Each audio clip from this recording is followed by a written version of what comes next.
Hey guys, tonight we're going somewhere. Very hot, a little dusty and full of carbs. That's right, we're heading back to ancient Nubia, where you just so happen to be a baker. But not the Pinterest kind. You've got no apron, no sourdough starter with a name, and definitely no coffee to sip on while you wait for the dough to rise. Just your two hands, a pile of old grain, and a work schedule that might actually outbake you. So, before you get comfortable, take a moment to like the video and subscribe, but only if you genuinely enjoy what I do here. Drop a comment too. Tell me where you're watching from and what time it is right now in your city. And I'm guessing you're a lot cooler than your Nubian self. Now, dim the lights, maybe turn on a fan for that soft background hum, and let's ease into tonight's journey together.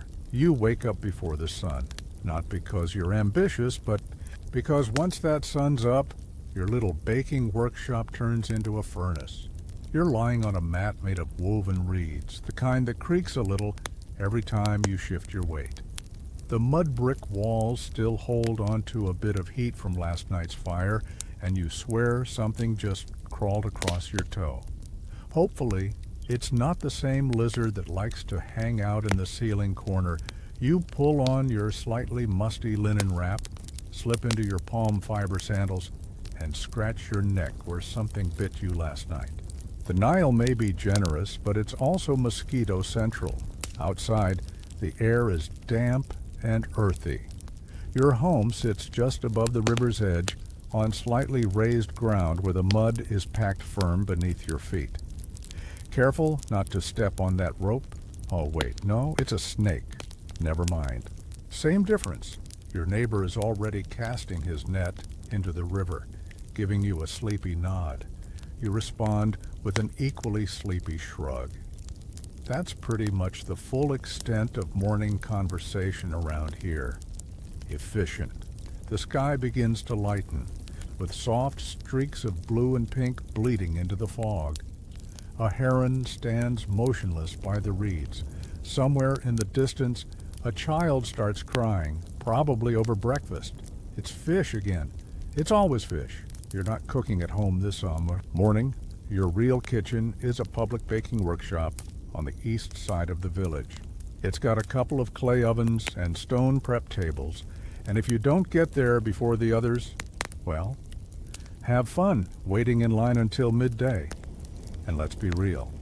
If your dough's still raw by then, you may as well throw it to the goats. You hoist a small basket of grain over your shoulder and grab your most prized possession, yesterday's leftover old dough. It's bubbling a little today, which is a good sign, or a terrifying one. Depends who you ask. You sniff it. Yes. Definitely smells like sweaty cheese and victory. On the walk to the workshop, your sandals squelch slightly in the morning. Mud. You nearly lose one, but recover just in time. Nobody saw. Dignity intact. A few dogs are napping near the fish drying racks. Smoke curls lazily from a neighbor's chimney. A kid walks past you with a half-eaten bowl of barley porridge, and the unmistakable look of someone who wanted dates instead. You sympathize. When you arrive, the bakery is quiet. The ovens aren't lit yet, but the place still smells like ash, old bread, and faintly goat? You find your usual corner, drop your basket, and start grinding grain using a large stone mortar and pestle. Your arms are stronger than they look, not from lifting weights, but from pounding barley since you were like 6. Historians still argue whether Nubians invented their own baking methods or borrowed them from the Egyptians. You honestly couldn't care less, as long as the temple doesn't drop another last-minute sacred bread order. They can say the technique came from aliens for all you care. The sky turns orange as the sun finally peeks over the rooftops. You pat your little dough bundles gently. They're alive, technically, and hope they behave today. Some days they rise, some days they sulk, like cats, sour, yeasty cats. You step toward the oven, which isn't lit yet, and bend down to grab firewood. That's when your foot slides on something slick. Oh, someone left a roasted chicken bone from yesterday's lunch right in the middle of the floor. Classy. You flick it aside and silently curse them with extra flatbread duties. The breeze from the Nile carries in a fresh scent of clay and river water. You stand there for a moment, grain dust on your hands, old dough tucked under your arm, and a full day ahead of you. This is your morning, ordinary, repetitive, full of weird smells and sticky sandals, and honestly, you don't hate it. You've got just enough firewood to get the oven going, mostly dry palm twigs with a couple of chunky branches that have definitely been reused once or twice. Nothing goes to waste here, not even charcoal that's already had a hard life. You squat down, arrange the twigs into a little teepee formation, and strike flint against stone like it's a daily ritual, which, well, it is. After a few sparks and a muttered prayer to any god that likes carbs, the fire catches. A little smoke curls up your nose. You blink back tears. Yep, still alive. The clay oven next to you begins to breathe. That's what it feels like. Once the flames take, the heat moves like something living. You place your hand near the side to test the warmth. Not quite there yet, but close. Meanwhile, your dough babies are sitting off to the side, wrapped in a damp cloth and gently puffing up like sleepy little clouds. You head over to the prep slab, a smooth chunk of stone that's seen a lot. Burn marks, dents, even a mystery stain that everyone agrees to ignore. You pour out a portion of your ground grain, add some water from the jar, trying not to use too much because water means trips back to the river, and then comes the magic, the old dough, your starter. It's sour, sticky, and absolutely essential. Without it, your bread won't rise. With it, it might still flop, but at least it flops with attitude. You knead the mixture, working it with the heel of arm, your hand folding it again and again. The dough is stubborn today, clinging to your fingers like it's afraid of commitment. A fly lands on your arm. You swat it away with your elbow, not missing a beat. Multitasking, ancient style. As you work, a fellow baker arrives, a wiry woman named Nari, whose elbows are sharper than her voice. She gives your dough a glance. "That looks wet," she says. "It's humid," you reply, because you're not about to let her start the day with a win. She snorts, sits across from you, and starts grinding her own grain. A comfortable silence settles in, punctuated only by the low crackle of the oven and the rhythmic thump of the pestle. Around you, the other bakers start trickling in. A teen with a crooked smile, a grumpy uncle who always burns the first batch, a quiet boy who makes the best rolls in the village but refuses to explain how. There's a rhythm to it all. Each person has their own routine, their own way of coaxing dough into something edible. Some whisper to it, some smack it like it owes them grain.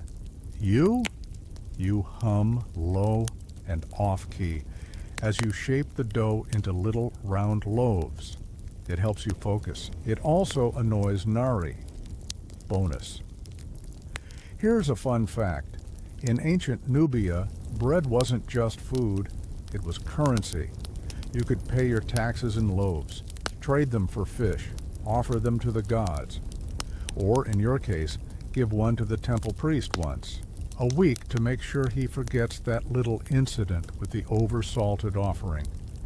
No one wants to be on the bad side of a priest with a long memory and a shorter temper.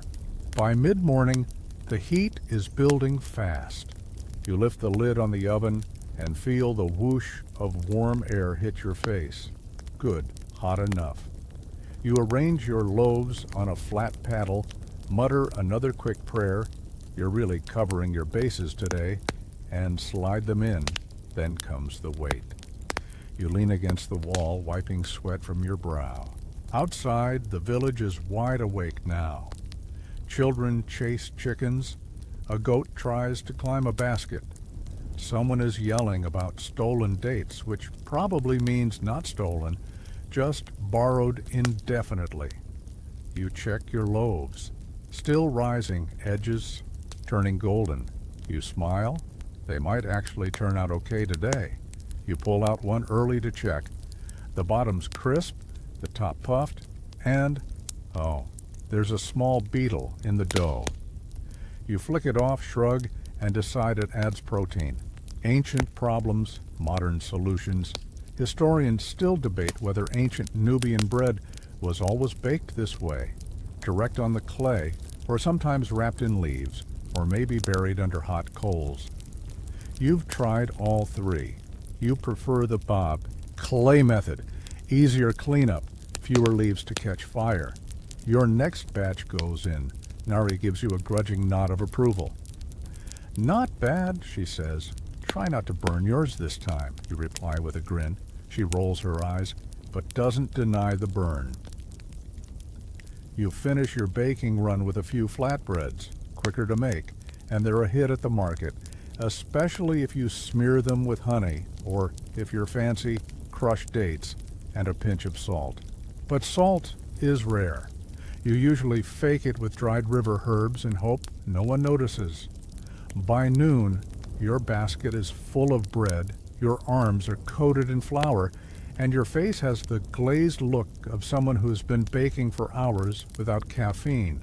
You sit back, stretch, and glance at your pile of warm loaves. You made it through the morning, and none of them exploded in the oven. That's a win. The market is calling. Well, more like yelling, honestly. From where you stand just outside the bakery, you can already hear the chaos.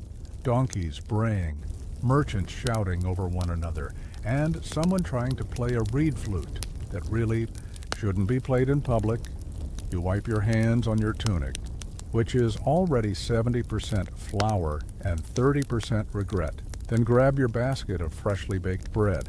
The loaves are still warm, wrapped in woven reed strips to keep them from getting smushed on the walkover. You take one last look at the oven. No fires, no small animals sneaking in, and set off down the dusty path. Walking to the market takes about 15 minutes if you don't stop to chat. You stop twice. Once to help an old woman who dropped her fish, and once because a child ran past yelling, "The baker smells like bread," which was either a compliment or a neighborhood roast. You're still not sure. As you get closer to the market, the smells change. You go from smoky ovens and river mud to a wall of spicy air, fermented fruit, and a hint of wet linen. Someone nearby is boiling fish. Someone else is selling perfumes. And one guy, every town has this guy, is walking around with a goat like it's a fashion accessory. You find your usual spot beneath a patchy woven canopy, shaded just enough to keep your bread from drying into croutons. You lay out your loaves, placing the round ones in the center and the flatter ones around the edges like a little sunburst. Presentation matters. Even 2,000 years ago, people judged your bread by the vibes. A woman comes by first, eyes sharp, hands faster. She picks up a loaf, sniffs it, gives you a look. "This one's softer than last week," she says. "Better grain this time," you reply smoothly. She nods, tosses a few small clay tokens onto the table, and walks off before you. Can say thank you. Transaction complete. You pocket the tokens, worth about half a fish, or maybe a pottery shard if the seller's in a good mood. A group of temple apprentices pass by next, their linen robes a little too clean to be trustworthy. One of them glances at your flatbread, with what can only be described as longing. You know he's broke. You also know he's the son of a priest. You casually slide a small piece toward the edge of the table and look the other way. A few minutes later, it's gone. So is he. No eye contact, no words. But later this week, when the temple needs bread for a ceremony, guess who they'll come to? Yeah, networking Nubian style. Here's the fun thing. Bread wasn't just food and currency, it was part of the political system. Want a favor from a local official? Bring bread. Need your cousin to watch your goats for a week? Bread. Celebrating the flood season? Triple bread. Historians still argue whether Nubians had standard pricing for bread or if it was all vibes and barter. You suspect the latter. One day your loaf is worth a handful of lentils, and the next, someone tries to trade you a chicken that looks like it's seen things. Oh, and speaking of chickens, one just jumped onto your display. You wave it off with the grace of someone who's done this before. It clucks in protest, but leaves. You straighten your bread, sigh, and decide to eat the slightly smushed one yourself. Later, by midday, your basket is half empty. That's a good sign. You've traded for some dried figs, a tiny jar of honey, and, miracle of miracles, a chunk of copper. Probably not pure, definitely not valuable, but shiny enough to make the kid who traded it feel like a prince. He asked if you'd throw in a second loaf if he came back tomorrow. You told him, only if you bring a joke with it. He grinned. You already know tomorrow's going to be better than today. The sun is now directly overhead, and the shade from your canopy is shrinking. Time to pack up. You tuck the remaining loaves into your basket, brush the flour off your arms, it doesn't help, and start the walk back home. The air is thicker now. Even your eyelashes feel hot. But your spirits? Not bad. You survived another. Market day? No one stole your bread, unless you count that chicken, and you even scored a new bartering buddy. Sure, your back aches and you still have to haul water later, but there's something comforting in the routine. Predictable, solid. Like a well-baked loaf. As you leave the market behind, a neighbor waves to you. She's carrying clay jars filled with beer mash. Tomorrow she's brewing. You nod in solidarity. Bakers and brewers? Same struggle, different smells. You reach your home, place the bread on a wooden shelf, and finally sit. Just for a moment. Outside, the sky begins to shift toward gold. Inside, your house smells like bread, dust, and a little bit of pride. And maybe, just maybe, you're starting to get the hang of this life. Evening in the village comes slowly, like it's dragging its feet on purpose. The sun dips low over the desert hills, and everything turns honey-colored.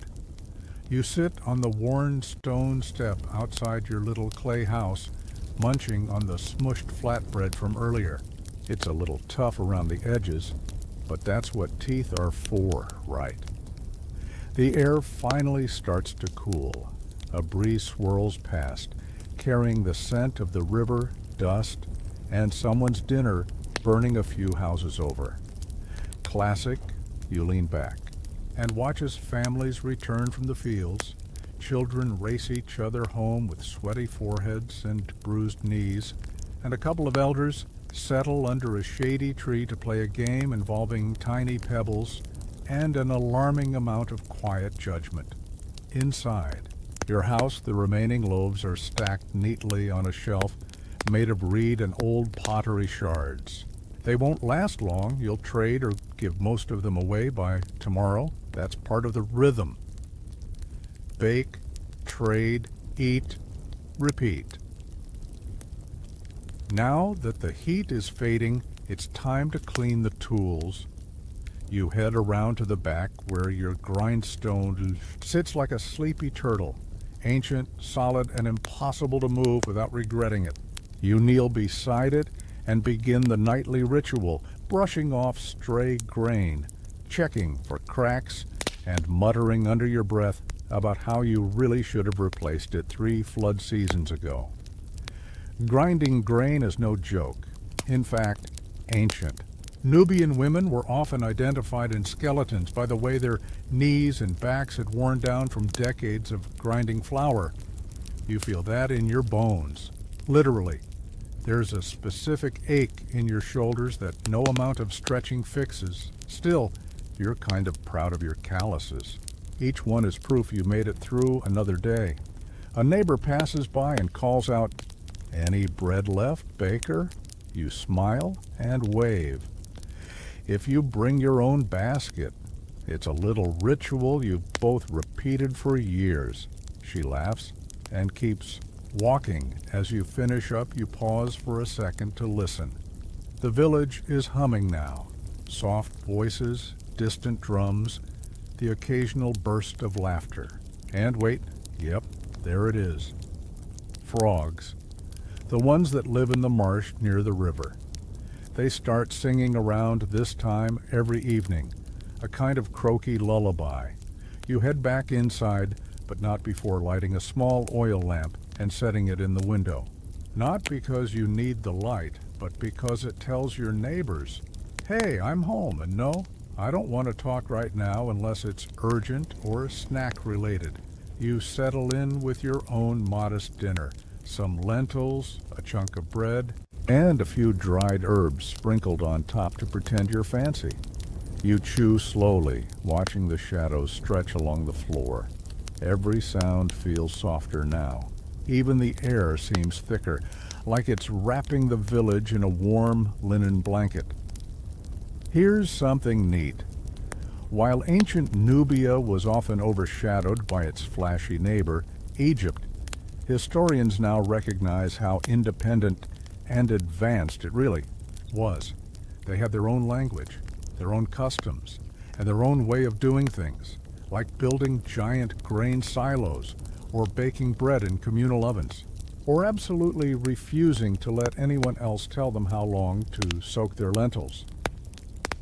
Of course, historians still debate the exact layout of a Nubian village like yours. Some say the homes were closely packed, others believe they were spaced out for farming, but when you look out at your street, it feels just right. A little crowded, a little chaotic, but alive. You wipe your hands on a scrap of cloth and blow out the main lamp. Just the window lamp remains, flickering gently. You lie down on your mat, stretch your tired legs, and exhale like it's the first time all day you remembered to breathe. Above you, the stars begin to poke through the darkening sky one by one. There's no ceiling here, no rooftop, just the woven reed canopy and the feeling of open air pressing down. Not heavy, just present. Somewhere nearby, someone starts singing a low, rhythmic tune. Maybe a lullaby, maybe just a working song that got stuck in their head. Either way, it settles into your bones like warmth. You close your eyes. You made it through another day. The bread didn't burn. The market didn't collapse. The chicken thief didn't return. And tomorrow, it all begins again. You wake up to the soft rattle of reeds in the wind and the unmistakable sound of a goat doing something deeply suspicious just outside your window. Morning again. Your eyes flutter open and for a moment you lie still, letting your body remember what it's like to not be moving, but your brain? Already ticking. Today's bread isn't going to make itself, and you've got a new batch of barley soaking that needs checking.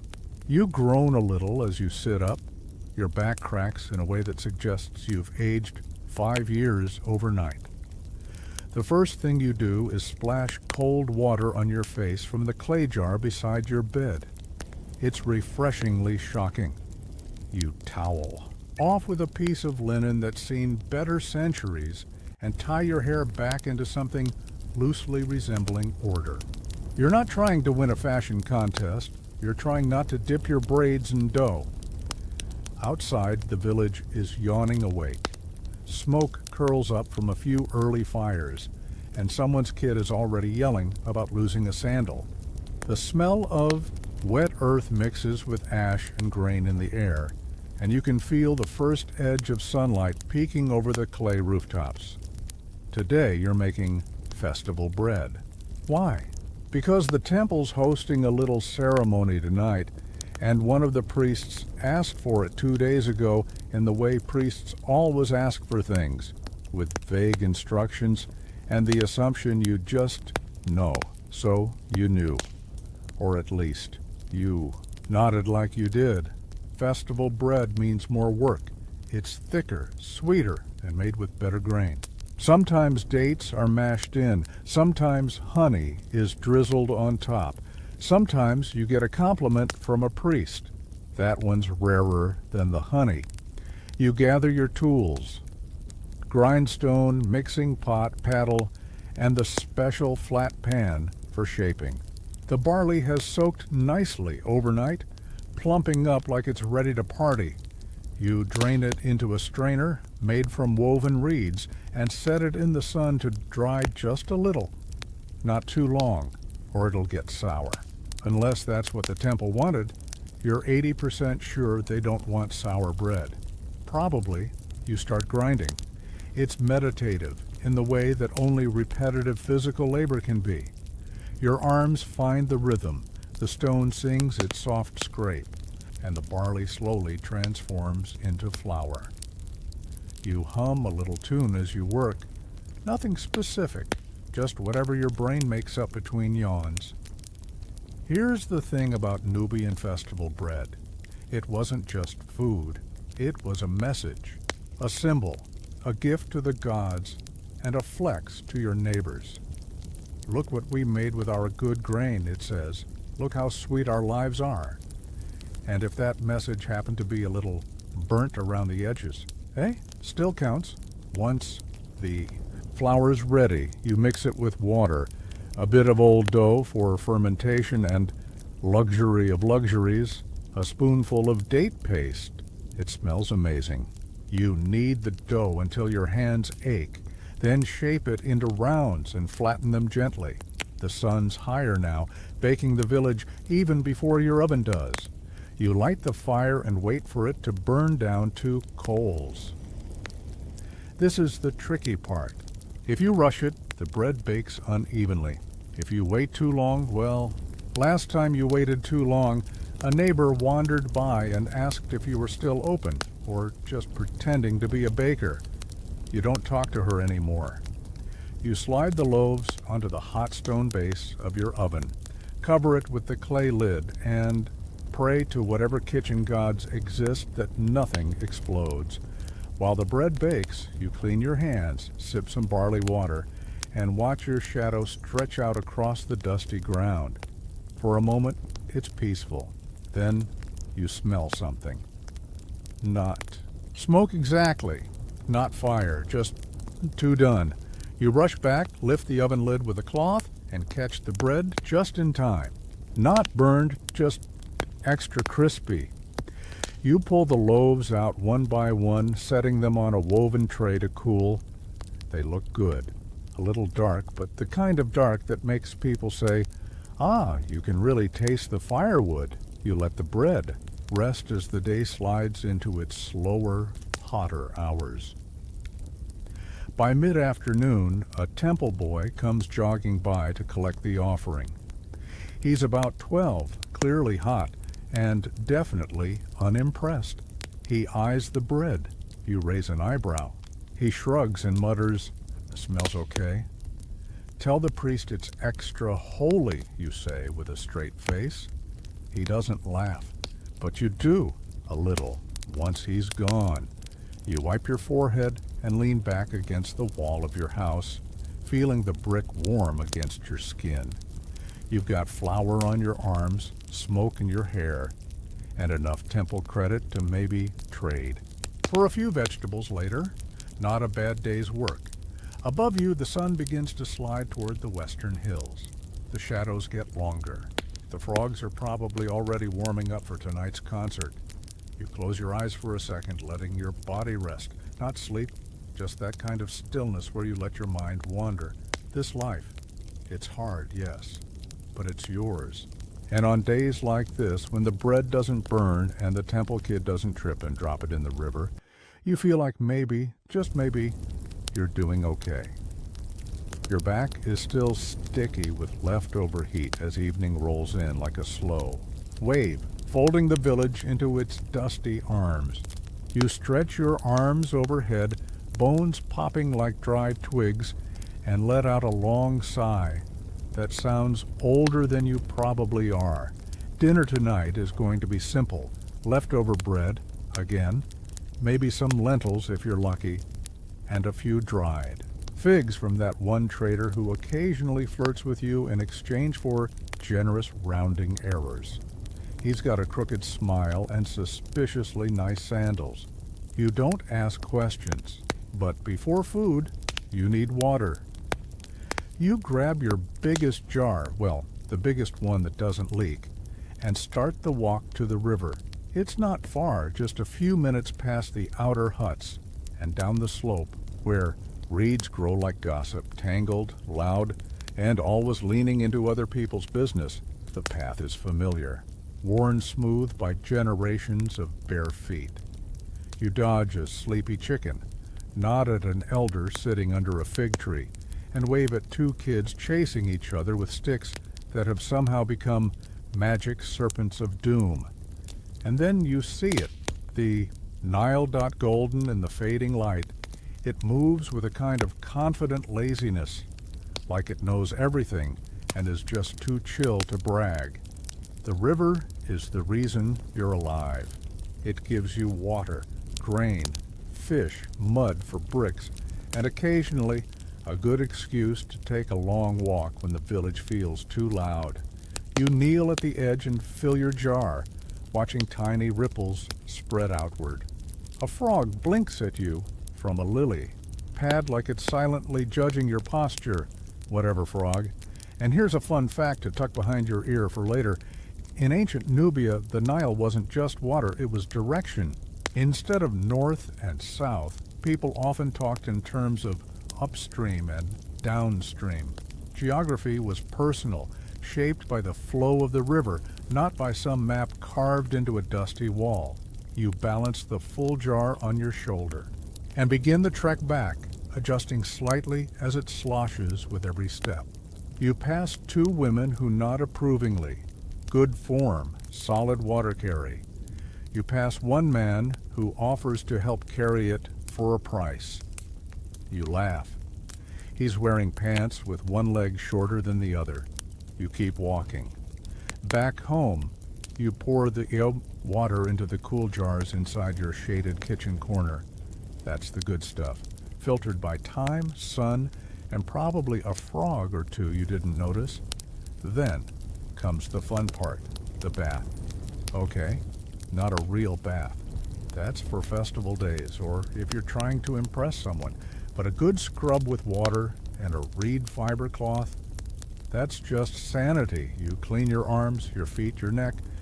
You take a moment to just breathe. Did you know some archaeological finds show Nubians used scented oils made from desert plants? Not everyone, of course. It wasn't like there was a spa on every corner, but people cared about cleanliness and smell. And with good reason. Village life was pungent. You rub a few drops of perfumed oil into your skin, a gift from your aunt who insists you'll never get married if you don't smell like a sun-kissed fig. You're not sure if that's science, but hey, it does smell nice. As twilight fully settles in, you step outside again. The sky is doing its nightly costume. Change from dusty gold to deep velvet. Stars blink to life one by one, like they're shy about being noticed. A fire crackles in the center of the courtyard. A few neighbors gather, eating, talking, occasionally arguing about who overbaked the communal millet bread last week. You sit on a flat stone, bread in hand, and let the warmth creep back into your bones. One of the elders starts telling a story, something about a crocodile, a lost sandal, and a basket of cursed figs. It's probably half true, but the delivery is excellent. You chuckle at the right moments, tear off bits of bread, and let your eyes soften. Here's the thing. History often forgets these moments. It remembers kings and wars, monuments and floods. But this, sitting around a fire, your skin still damp from a river wash, a belly half full and a head full of stories, this is what life really looked like. And yes, scholars still argue over how tightly knit Nubian communities were, how roles were divided, and what kind of jokes people told. But tonight, it's enough to know that laughter still echoes off these mud brick walls, that someone is singing a tune with no name, that the bread turned out just fine. As the fire dies down, people head home, leaving behind scattered embers and half-finished thoughts. You linger a bit longer, staring up at the stars. The river flows, the frogs croak, the air smells like earth and ash and something sweet, maybe from the neighbor's figs, maybe just your imagination. You rise, stretch, and step inside. Tomorrow will come with more bread, more heat, more moments like this. But for now, you sleep. Morning arrives like a lazy cat, slinking in through the cracks of your shutters, warm and soft and just slightly rude. You groan, roll over, and immediately regret the decision. Your shoulders sore from yesterday's water haul. Your knees feel like they've been personally insulted by the gods, and there's a grain of sand in your eye doing its best impression of a dagger.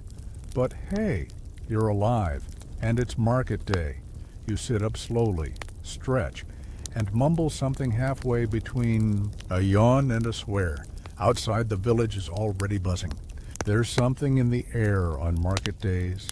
Excitement, tension, the faint hope that this time you won't come back with 3 goats you didn't ask for and a piece of pottery you absolutely don't need. You throw on your cleanest linen, tunic, not saying much really, and tie a sash around your waist. Coins? Check. A few extra loaves of bread wrapped in palm leaves for barter? Check. Your suspiciously bendy sandal? Regretfully, check. You step outside and squint into the light. The sun's not high yet, but it's already making promises it will keep. You join the slow parade of villagers heading toward the market square. People walking, chatting, arguing, hauling bundles on their heads or leading animals who'd rather be anywhere else. The market isn't huge, but it's loud and colorful. Tents and mats are laid out under rough reed canopies.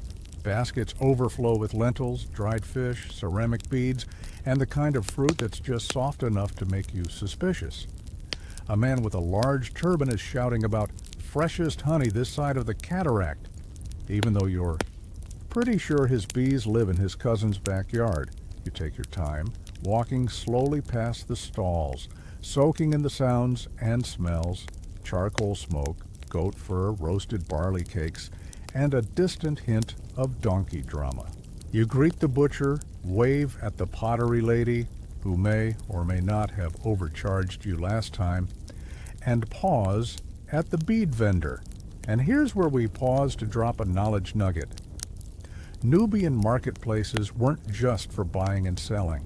They were information hubs, places to share gossip, news, and maybe a few scandalous updates from that temple over in Kerma. You'd hear about harvest failures, birth announcements, upcoming festivals, and the occasional merchant claiming they saw a crocodile wearing jewelry. You'd trade a few loaves of bread for a small bag of lentils, then linger by the textiles. Some dyed with crushed acacia bark, others with indigo from traders further south. The colors are rich, the fabric soft. You run your fingers across a deep red shawl and imagine briefly what it would feel like to just not worry about coin for once. Then the feeling passes. Next, you pass a table of amulets and charms, little carved stones, beads, copper trinkets with eyes etched into them. protection spells, love spells. One even claims to keep bread from burning. You raise an eyebrow. The seller grins. You buy a simple carved scarab, not because you believe it'll protect you, necessarily, but because your cousin's birthday is next week. And honestly, you owe her. She covered your flour quota. During that week you were sick and couldn't get out of bed. You still feel kind of bad about that. And here's your cold little historical twist for the day. Scholars still debate how centralized Nubian markets were. Some argue there were major trade hubs with permanent stalls and long-distance caravans. Others say it was mostly local bartering, seasonal, and heavily dependent on river traffic. Honestly, from where you're standing, with 3 lentils in your pocket and dust in your nose, both theories feel equally plausible. You grab a roasted fish skewer from a vendor you trust, aka someone whose cooking hasn't made you sick yet, and munch. As you browse, the fish is salty, spicy, and possibly overcooked, but at least it's warm. You catch up with a friend who's selling flax seeds, hear a rumor about a traveling scribe who knows how to write both Meroitic and Egyptian, and admire a few rough iron tools laid out on a mat by a grizzled blacksmith. You barter for a small copper needle you've been meaning to repair your blanket for weeks, and wrap it carefully in a scrap of cloth before tucking it into your belt. By mid-morning, the sun is doing its full dramatic performance overhead. The market hums like a beehive now, louder, hotter, full of motion. Kids dart between stalls. Someone's goat has escaped, again. And a pair of teenagers are loudly arguing about whether or not fig wine counts as divine. You've done your business. You've heard some gossip. You've eaten something vaguely edible. Time to head home. You walk back slowly, shifting your load from shoulder to shoulder, pausing once to drink from a communal water jar under a shaded awning. The Bahía's world is dusty and bright but familiar, comforting in its own chaotic way. At home, you unpack your goods, hang the lentils in a cool corner, and set the bead amulet on your cousin's mat with a little note. Don't say I never give you anything. She'll know what it means. You lie back for a moment, letting your body cool. The house is quiet. The market was a whirlwind, but it always is. You close your eyes and smile softly. Even in the chaos, life has its rhythms, and you're learning how to dance with them. The sun is sliding down the sky now, not quite in a rush, but definitely making its way toward bedtime. You've just finished sorting your market day treasures, lentils stored, copper needle admired, again, and that fish skewer wrapper responsibly tossed into the compost heap. And now comes a different kind of labor. You're headed out to the fields. Yes, even bakers sometimes need to dig in the dirt, especially in a small Nubian village like yours where everyone wears a few too many hats. Bread doesn't start in an oven. It starts in the ground with barley and emmer wheat that have to be planted, loved, yelled at occasionally, and eventually harvested. You grab your digging stick, a trusty curved wooden tool that's older than most of your friends, and step outside. The air has cooled just enough to not feel like punishment, and the fields stretch ahead in neat rows, framed by the ever-patient Nile. Your cousin's already out there, waving at you with one hand and swatting at bugs with the other. Nice. Of you to show up, she calls, grinning. You roll your eyes and mutter something about the important bartering and sacred duties of lentil inspection. She doesn't buy it. You kneel at the edge of your plot and begin the work, loosening, soil removing rocks, occasionally scolding a persistent beetle. It's methodical, rhythmic, almost meditative, in that deeply exhausting way. Here's something most people don't talk about. Nubian agriculture was impressively adapted to the environment.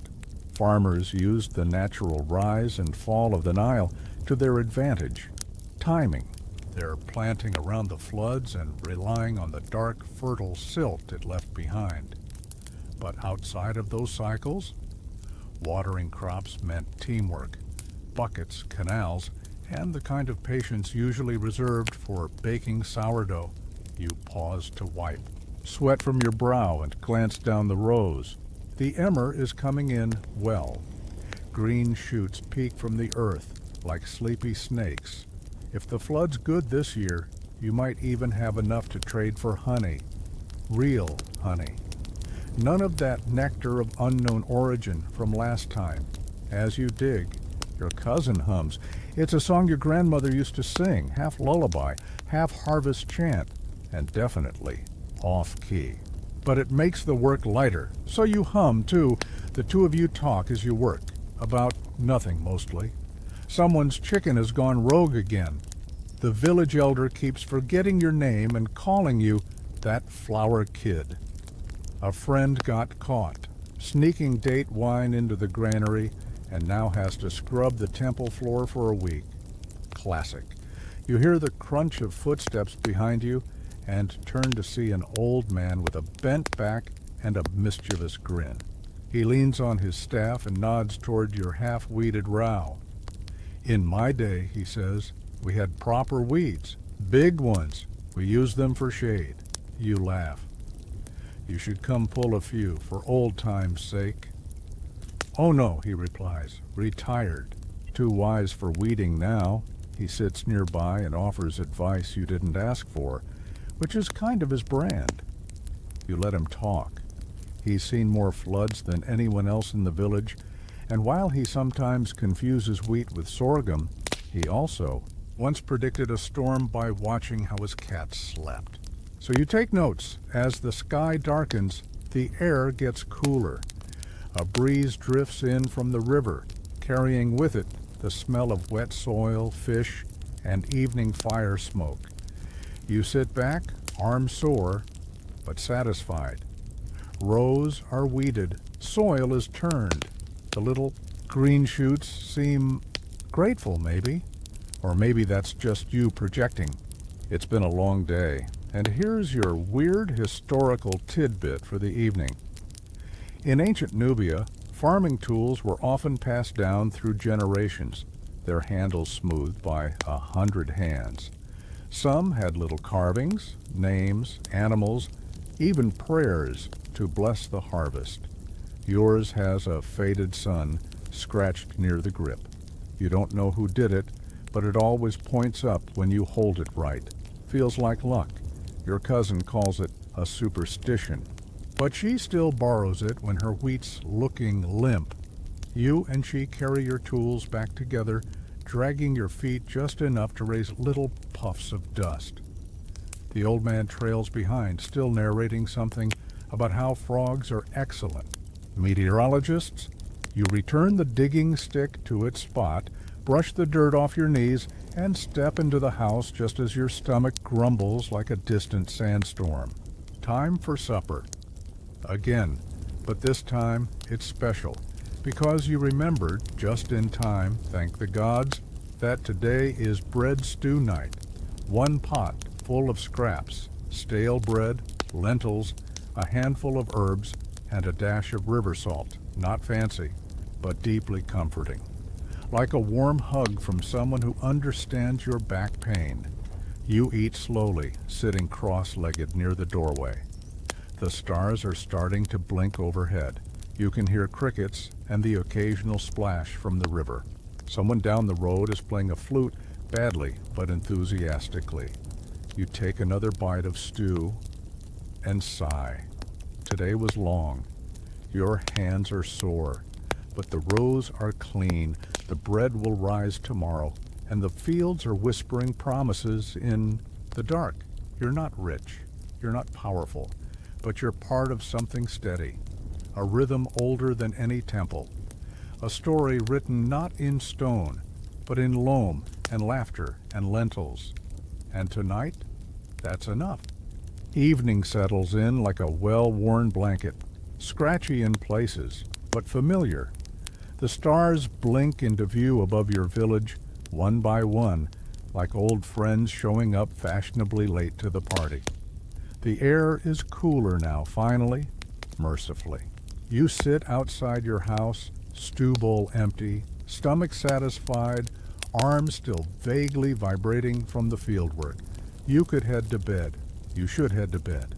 But there's one last thing on your evening list. You've got a temple shift tonight. Don't. Groan, okay, maybe groan a little. But serving at the local temple is an honor. A chore, yes, but also a sign that the community trusts you not to accidentally offend a deity by tripping into an altar fire. Progress. You pull your shawl tighter around your shoulders and make your way through the quieting village. A few neighbors nod to you from their doorways. One mutters a sleepy blessing, and someone's child runs by laughing, with no pants on. Classic. The temple isn't big or flashy, not like the ones built for pharaohs or crocodile gods further up the Nile, but it's sturdy, made of sun-baked mud brick and trimmed with smooth stone blocks brought from a nearby quarry. There is a faded mural on the outer wall, figures with elongated limbs offering bowls to the sun. You always liked that. 1. There's something calming about how symmetrical their fingers are. Inside, it's cooler. Shadows cling to the corners, and the air smells of incense, myrrh mostly, with a suspicious note of who left the fire pit uncleaned. You greet the priest with a nod.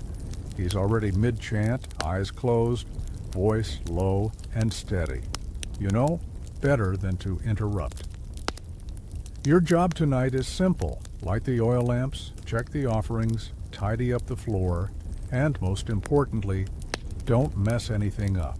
You move silently through the space, torch in hand, the walls flickering around you as the flames catch. Let's pause for a moment here. Most people think temples were only for the elite, but in Nubia, temples were woven into everyday life. People came to pray, yes, but also to share food, ask for rain, or get vague but hopeful marriage advice. You don't need gold-covered statues to make a space sacred, just faith. And maybe a broom. You light each lamp carefully, oil catching with a soft whoomph. The main statue, a seated lion-headed figure said to protect the harvest, glows from below.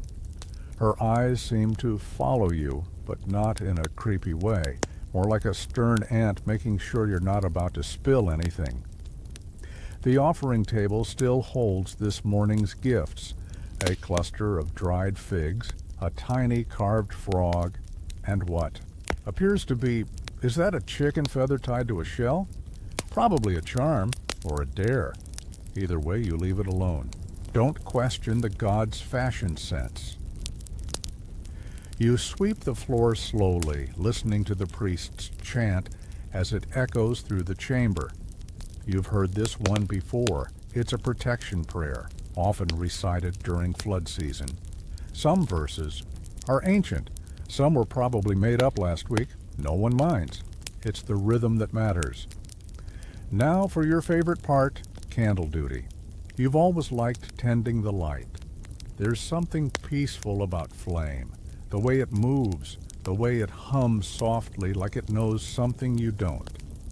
You replace the old wicks, adjust the level of the oil, and whisper a tiny wish for tomorrow's bread not to burn. Can't hurt. And here's a curious fact for your sleep-soaked brain. Historical texts show that in many Nubian temples, ordinary people played major roles in daily rituals. Not just priests, farmers, bakers, weavers, everyone pitched in. There wasn't always a clear line between sacred and mundane. The gods didn't need perfection, they needed participation. With the final lamp lit and the offering table straightened, you sit for a moment in the quiet. The priest has stopped chanting. He's watching you with a tired smile. He nods, then retreats to his own mat to meditate or nap. It's hard to tell which. You stay sitting just a bit longer. The temple hums. Around you, it's subtle. You wouldn't call it magic exactly. More like stillness, a kind of warm quiet that settles into your bones. You think about how many feet have passed over this floor, how many prayers whispered, how many hopes dropped like pebbles into this calm, sacred pond. You don't have grand ambitions, no pyramid tombs, no royal titles, but tonight you lit the lamps. You kept the sacred space clean. You were part of the thread. That's enough. You stand, stretch, and give a respectful nod to the lion-headed goddess. Her carved eyes glitter faintly in the firelight. You imagine she's smirking at you or judging your sweep job. Probably both. Outside, the stars are brighter now, the kind of bright that makes you feel very small and very safe at the same time. You make your way home by their light, footsteps soft against the packed earth path. The village is almost entirely asleep. Even the goats are silent. A true miracle. At your door, you pause. The night breeze brushes your face, and the distant river murmurs like it's telling a secret. You smile. One more deep breath, then you slip inside, curl up on your mat, and pull your worn blanket over your shoulders. The lamps are lit. The fields are clean. The stew was good. And tomorrow you'll rise and do it all again. But for now, you rest. The morning finds you before the sun does. A thin line of orange peeks over the horizon, but you're already outside, stretching stiff arms and sore shoulders, trying not to yawn directly into the face of the gods. Your back complains immediately. It's like it remembers everything you did yesterday and is holding a bit of a grudge. But no time for whining. You've got bread to make. Real, actual, honest-to-goodness bread. Today's batch for the whole village, and you're running the bakery this morning. You're not alone, thankfully. A few apprentices, 2 teens and 1 very enthusiastic but confused 8-year-old, are already poking around the prep table when you arrive. One is attempting to eat raw dough. You gently redirect them. Again, the bakery is a humble space. Low walls to block the wind, wide open windows to let out the heat, and 2 dome-shaped clay ovens squatting like sunburned turtles in the corner. A grinding station, a water jar, and shelves of utensils worn smooth by generations. Everything smells faintly of flour and ash, and at one time, someone tried to bake onions into bread. Never again. First up, the flour. You scoop the grain, barley, and emmer wheat, the Nubian classics, from clay jars. The grinding stones are already in place, and you assign the strongest apprentice to the task. He groans, of course, but gets to work, turning the hand mill in rhythmic circles that send up little puffs of golden dust. Grinding grain is a workout. And here's the fun twist. Archaeologists who study ancient Nubian women have found that their skeletons often show the same upper arm stress markers as modern athletes. Why? Because grinding flour every day with stone tools basically turns you into a CrossFit champion. Surprise! Once the flour is ready, you mix it with yesterday's starter, a bit of fermented dough kept wrapped in cloth near the fire. It smells tangy and powerful, like it could raise a pyramid if asked nicely. You stir in water, pinch in some salt, and, because you're feeling fancy, a handful of crushed dates and wild herbs. Not too many, though. Last time you got experimental. Someone accused you of trying to invent dessert and demanded a refund. It was your uncle. He's dramatic. Now for kneading, you roll up your sleeves and plunge your hands into the dough. It's sticky and warm and a little rebellious, like a sleepy cat that doesn't want to cooperate. You stretch, fold, press, repeat. The apprentices try to copy your movements, but one of them ends up with dough in their hair. The 8-year-old claps. You say nothing. There's something comforting about the process. Repetitive, yes, but also ancient. You're doing what your mother did, and her mother before her, and so on, back through 1,000 generations of bakers with dusty hands and quiet pride. Bread is humble, but it's the foundation of everything here. Wars, marriages, festivals, they all begin with full bellies. You form the dough into round loaves and set them near the fire to rise. The clay ovens are hot now, glowing from the inside, radiating waves of heat that make your eyebrows sweat. You prep the baking surface with a bit of ash and leaves, a little trick to keep things from sticking, then use long paddles to slide the loaves in. Now you wait. This is the part where things slow down and your thoughts get weird. You sip some barley water, lean against the door frame, and stare at the rising smoke. One apprentice quietly hums to themselves. Another tries to teach the youngest how to shape dough animals, frogs, birds, and something that might be a goat or a rock, or both. And here's a curious note for you to dream about later. Ancient Nubian bread molds have been found in archaeological digs, and some of them are surprisingly intricate, star patterns, animal prints, even little sunbursts. Bread wasn't just food. It was a message, a symbol, maybe even a gift. You sniff the air.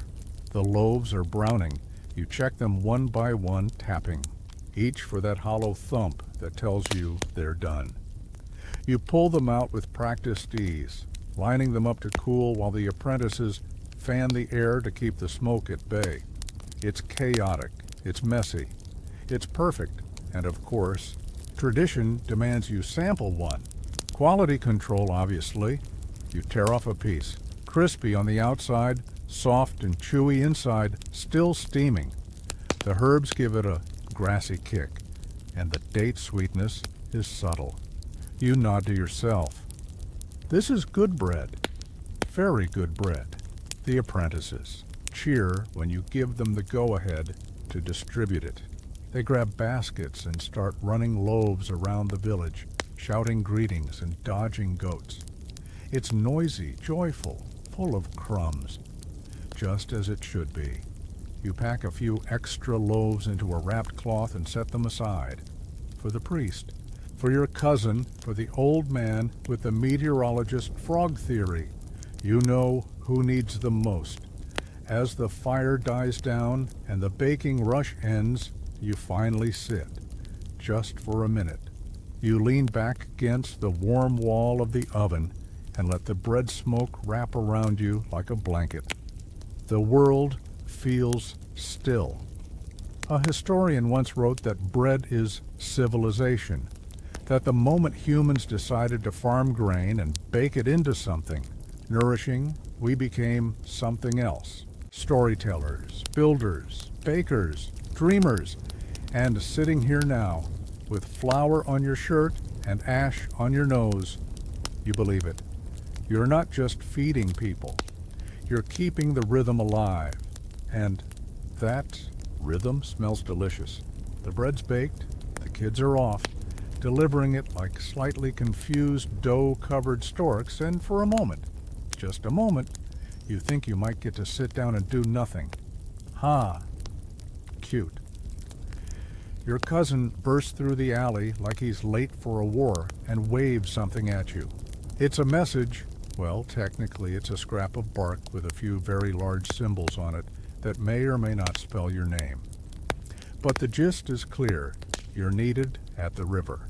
You groan quietly. Because let's be honest, while everyone else thinks the Nile is this gentle, life-giving goddess, you know it more as the place where laundry goes to die. But today isn't about laundry or fishing or arguing over whose goat just fell in again.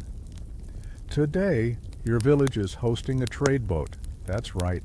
Cargo, strangers, probably a monkey or two. And it's all docking a few hundred meters downstream. You grab your shawl, toss a loaf of bread into your satchel for diplomacy purposes, and head out toward the bustling riverbank, feet crunching along the packed dust. The Nile glitters in the sunlight like it knows it's the main character, which, fair. By the time you arrive, the boat is just tying off. It's a long, low wooden vessel, painted in faded blues and reds with bundles of goods stacked, like miniature pyramids.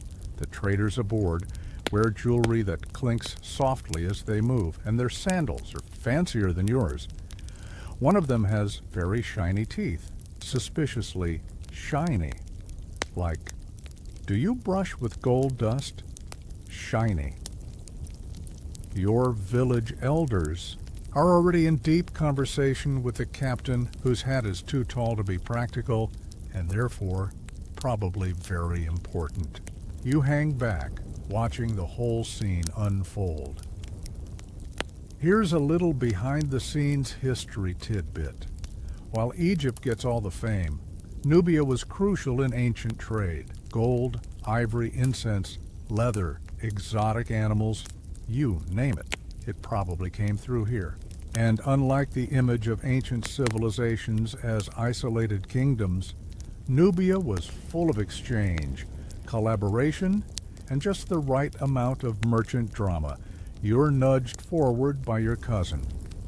Apparently, you've been volunteered to help inspect and inventory the goods. Great. Time to count jars. You climb aboard, balancing carefully on the narrow wooden plank. The boat creaks under your feet. A parrot squawks from a perch near the helm. Yup, Monkey confirmed. It's sitting on a crate chewing on something and wearing a necklace. You nod at it. It nods back. This is fine. One of the traders guides you along the cargo, explaining each item like he's trying to sell you a timeshare. Papyrus from the north, copper tools from the mines, spices from lands you've never even heard of. And these, he gestures proudly, ostrich eggs. You blink. Ostrich eggs. He hands you one. It's enormous, heavy, fragile. You imagine trying to scramble it and immediately regret the thought. You smile politely and write "big egg" on your slate. As you work your way through the inventory, a few items stand out.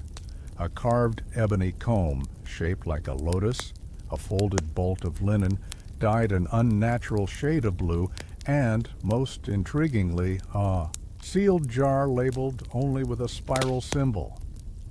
What's in here, you ask? The trader leans in conspiratorially. We don't know. It rattles. You don't open it. Yet. After the formalities, the captain allows some trading with the villagers. It turns into a kind of open-air market right on the riverbank.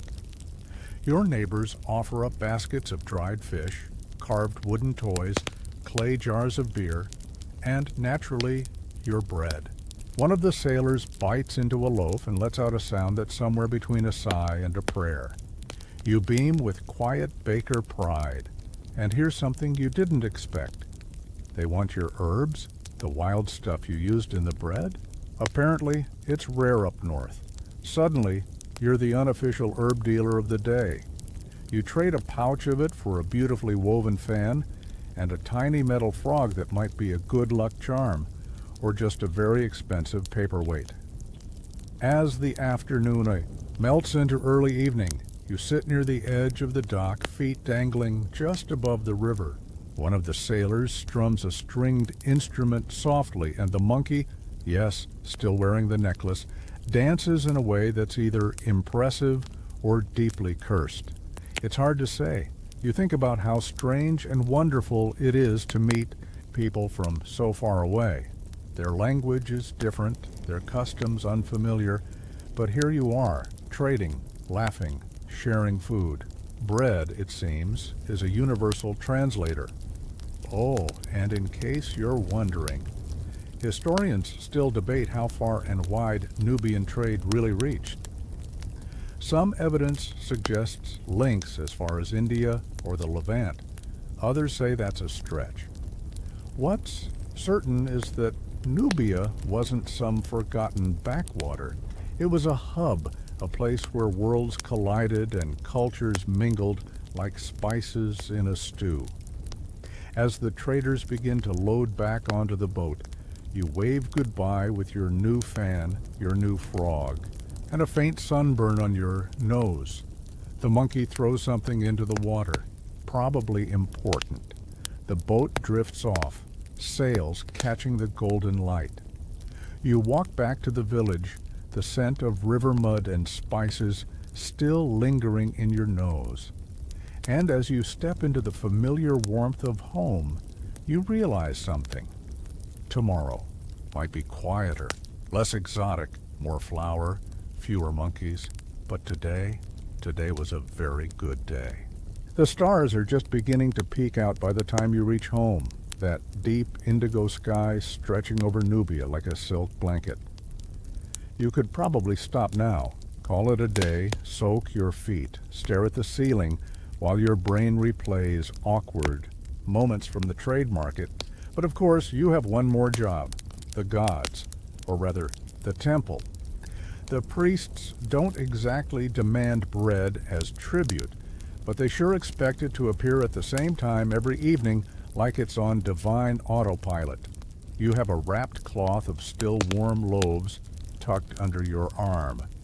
Nothing fancy this time, just your classic barley and starter dough combo, which you mentally name the Humble Offering Special.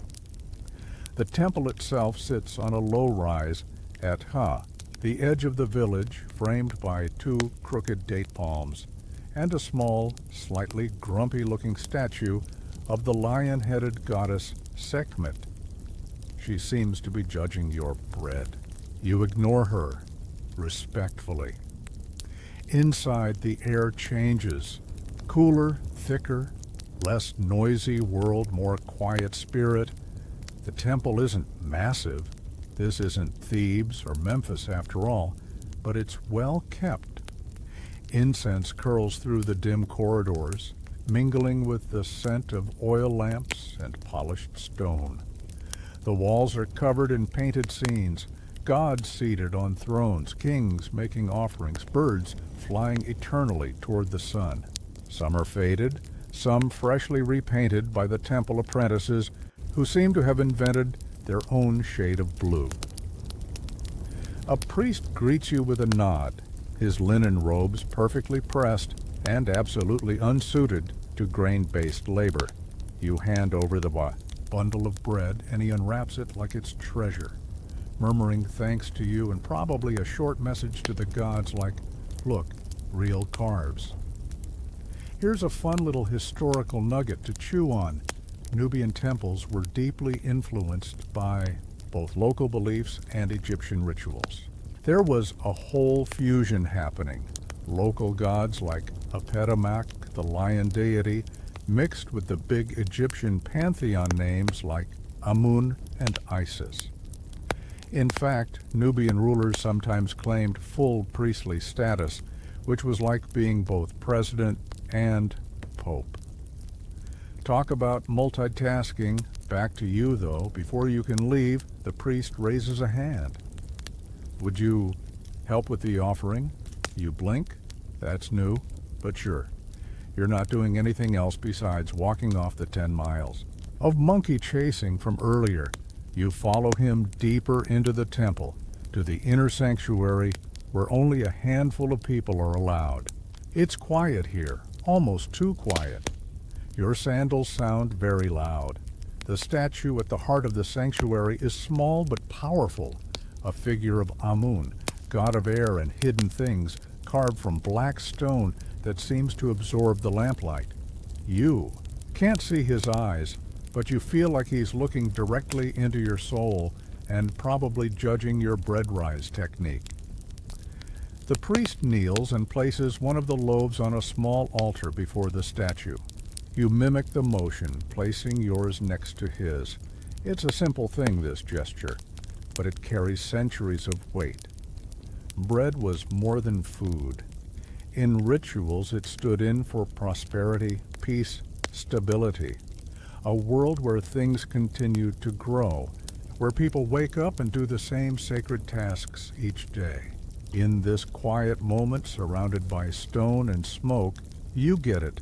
You stay for the short prayer. It's melodic and slow, words rolling like river water over smooth stone. You don't understand every line. Some are old forms of speech, older even, than your grandmother's curses, but the rhythm calms you.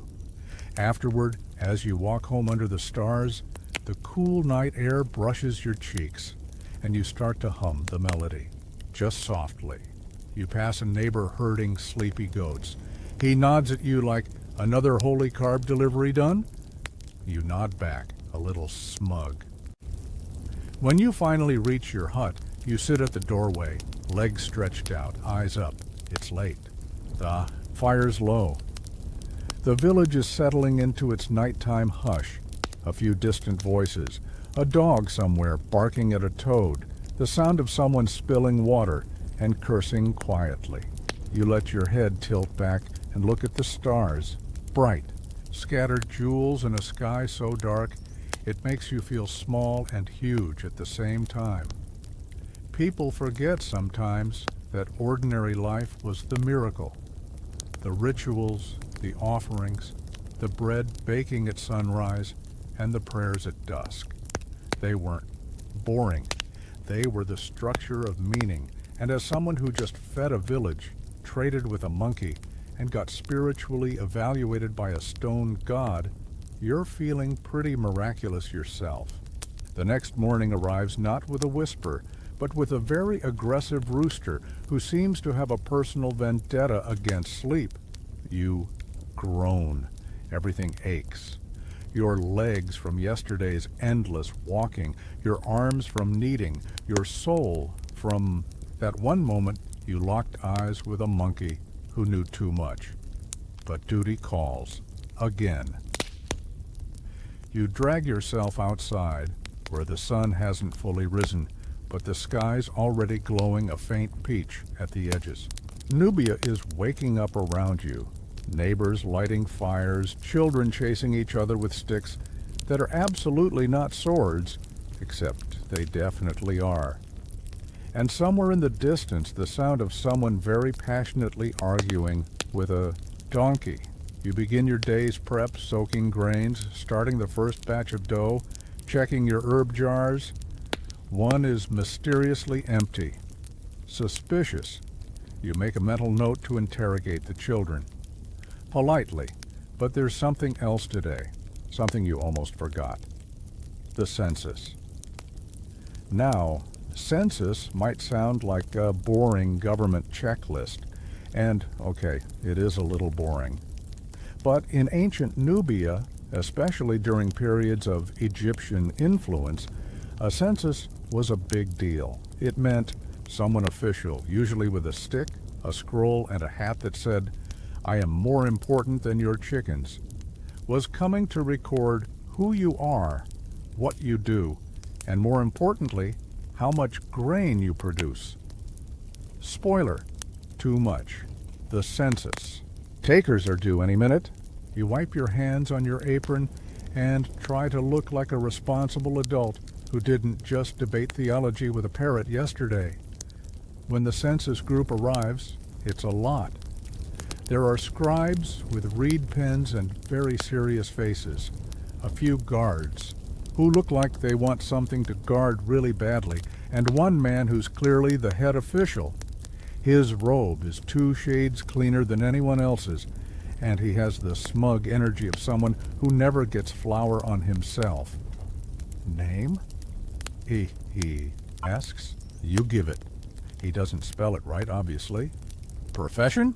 You point at your stacks of bread and the smell of yeast in the air. He nods, writes baker, and underlines it. Twice they start counting.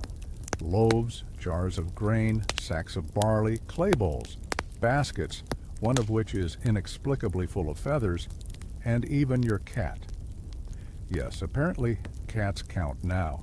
Yours hisses at the scribe. Good cat. Any livestock? The official asks. You pause. Technically, your cousin's goat lives at your house. You shrug. 1.5? They do not laugh. Tough crowd. Here's a historical curveball for you. Census records in regions like Nubia were often used to track labor and taxation.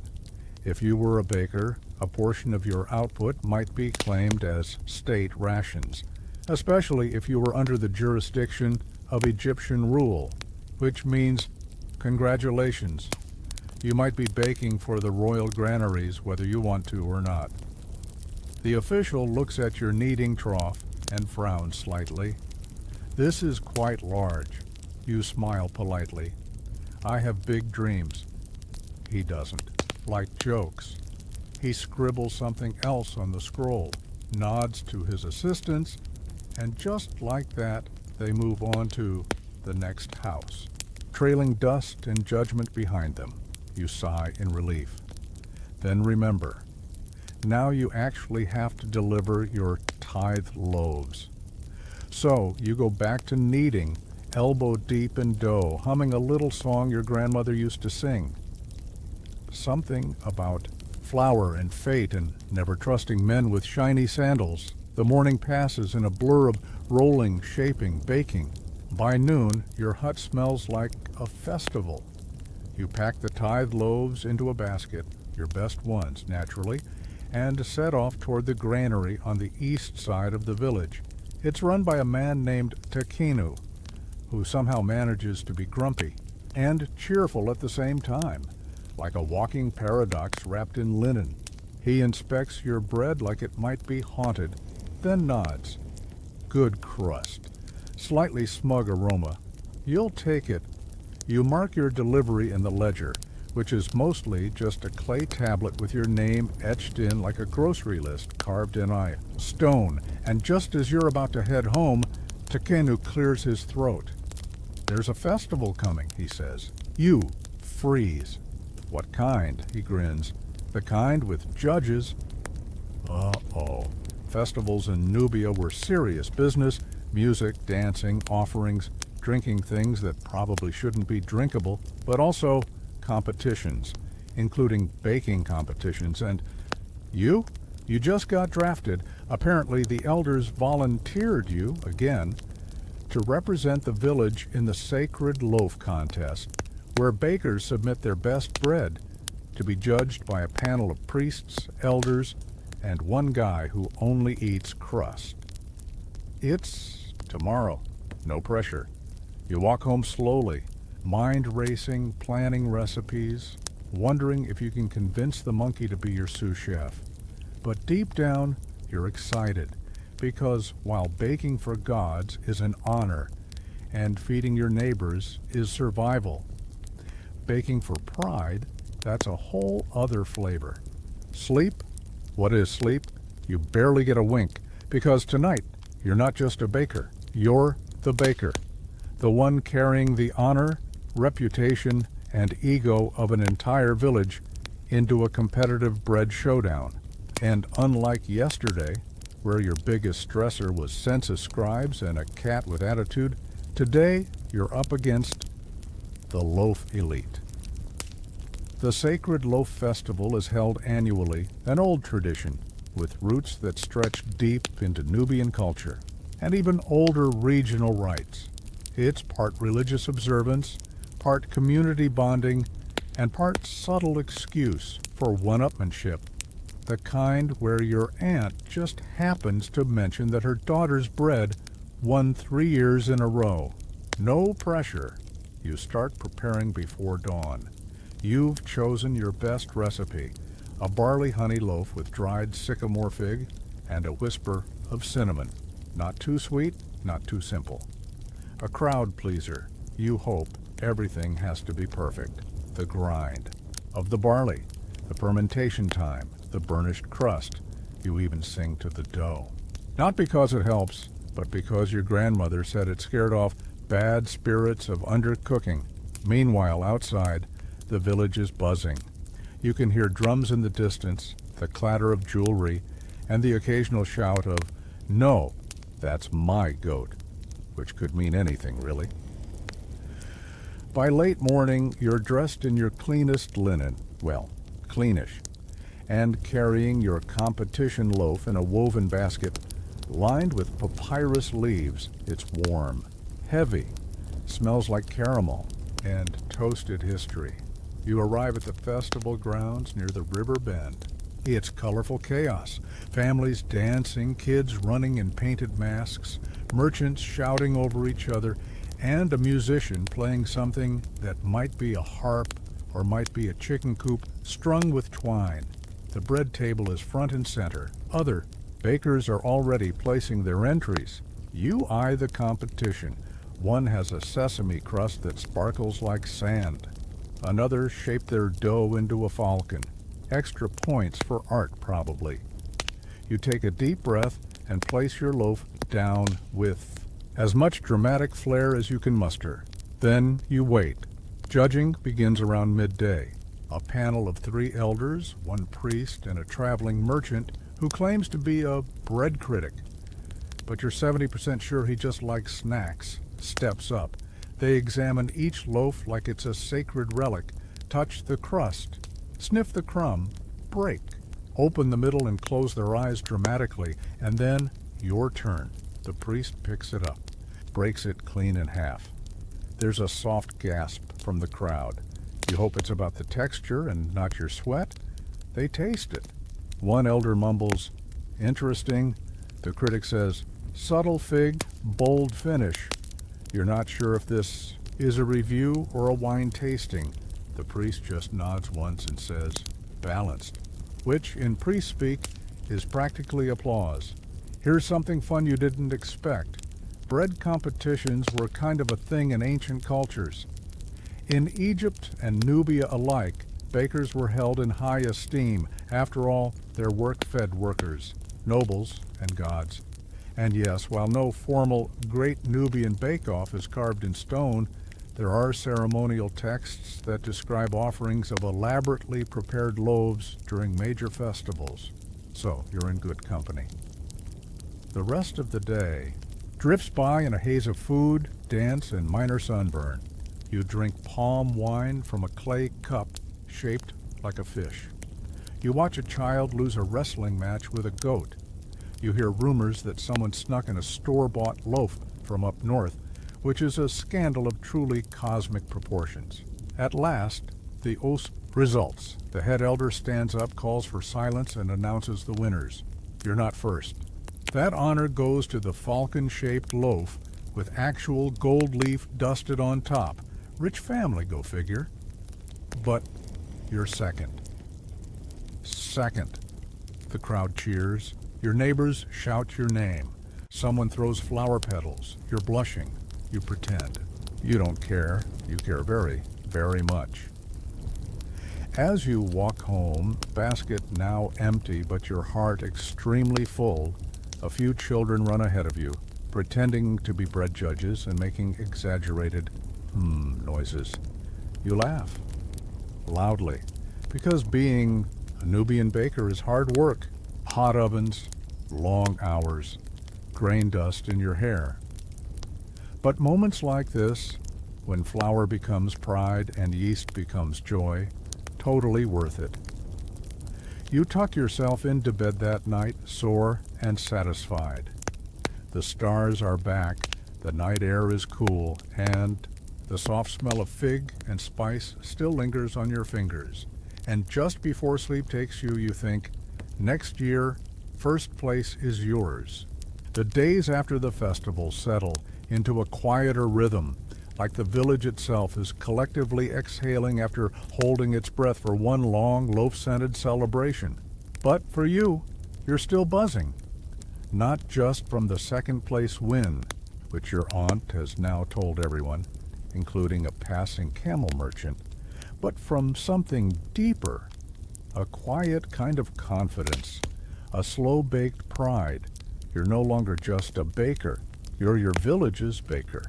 And now, you've got an apprentice. Yes, that's right. It's a small, wide-eyed boy named Danny. He's about 8, has an alarming obsession with raisins, and showed up at your hut 2 mornings ago holding a lump of uncooked dough in his hands like it was treasure. "I want to learn," he said. So you said, "Okay." Because someone once taught you, back when you were a small, wide-eyed child too. Probably holding dough the same way. Danny's not great yet. He mostly smashes dough like it insulted his goat. But he's curious, and he listens, and he laughs at your jokes, which already makes him better than most adults. You teach him the basics, how to knead with the heel of your palm, not your fingers, how to test a loaf by tapping the bottom like a melon, how to know when the fire's just right, by the smell in the air, the color of the clay, the feel of the breeze. Things you can't write down. And while you work, he asks questions. So many questions. Did pharaohs eat bread? Yes, but probably with way too much sauce. Can cats eat dough? Only once. Is it true one baker baked a loaf shaped like a crocodile? Yes. It bit someone. The elders are still deciding whether it counts as assault. The thing is, history doesn't always record people like you. When we think of the ancient world, we remember kings, generals, high priests. Not the woman who baked the best fig loaf this side of the cataracts. But you are history. Every loaf you bake. Every morning you wake up before dawn. Every time you pass the skill on, shape dough with love and feed someone who's had a hard day. That's history too. It might not get carved into stone, but it's etched into something even more lasting. Memory, community, smell. And the weird thing is, as you teach Danny, you start noticing more too. The different kinds of flour your neighbors prefer. How the grain shipment from upriver is coarser this season.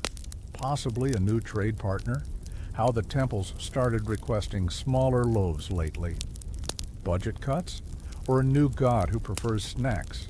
You start piecing together patterns. Learning not just how to bake, but how the village moves.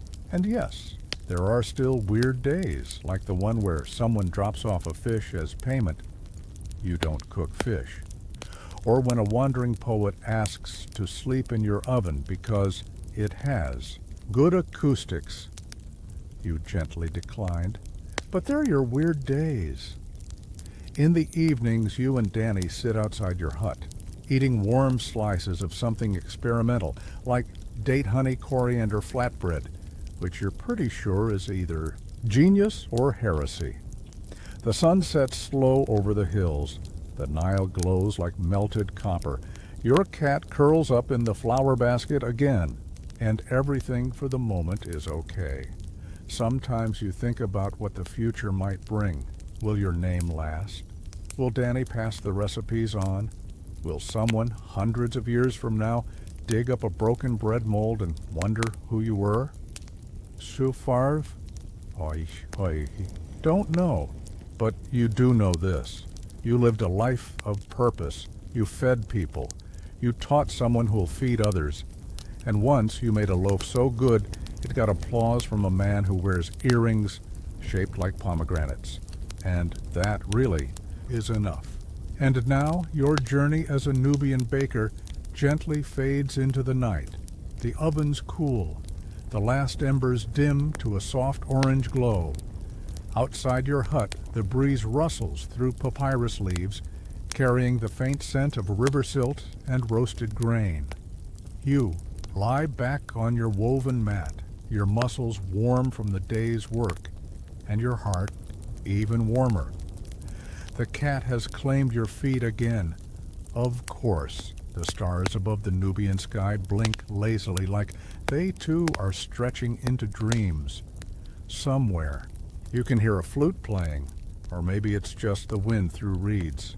Either way, it hums like a lullaby, and your breathing slows. In and out, like the rhythm of kneading dough. In and out, like waves on the Nile. There's no more fire to tend, No more markets to rush to. No more contests to win. Just the soft hum of memory, of laughter shared over warm loaves, of the weight of flour on your hands, of a young apprentice's first perfect rise. You don't need to hold on to any of it now. Let it all soften and drift, like flour in the air, floating down to rest. Tomorrow will come when it's ready, but for now, you're safe, you're home, you're already dreaming.